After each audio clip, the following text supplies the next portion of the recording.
amputations. So let's talk about what we would do if we amputate one of our digits, our fingers or toes. I'm not talking about limbs, an arm or a leg, just but a small digit. And it is quite common for you to sever a bit of your digit from whether it's a car door, whether it's a bike, maybe you're trying to change the chain and you slice through your finger. It could be the front door. It could be you trying to catch something and it slices through your finger. It is quite common to do that. So what you need to do as a first aider is make sure your PPE is on.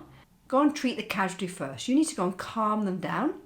You need to go and clean the wound and cover the wound exactly the same you would do if they've got a bleed anywhere else. Then you need to go and rescue the severed digit or the part of digit that's been severed.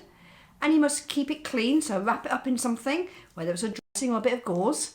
And then you need to preserve it. And you preserve it by putting it into some ice. Now make sure you don't put the skin directly in contact with the ice. Make sure it's covered first. And then make sure that severed bit, along with the casualty, both go to hospital. Because hopefully nowadays, depending on how it's been severed, they might be able to reattach it.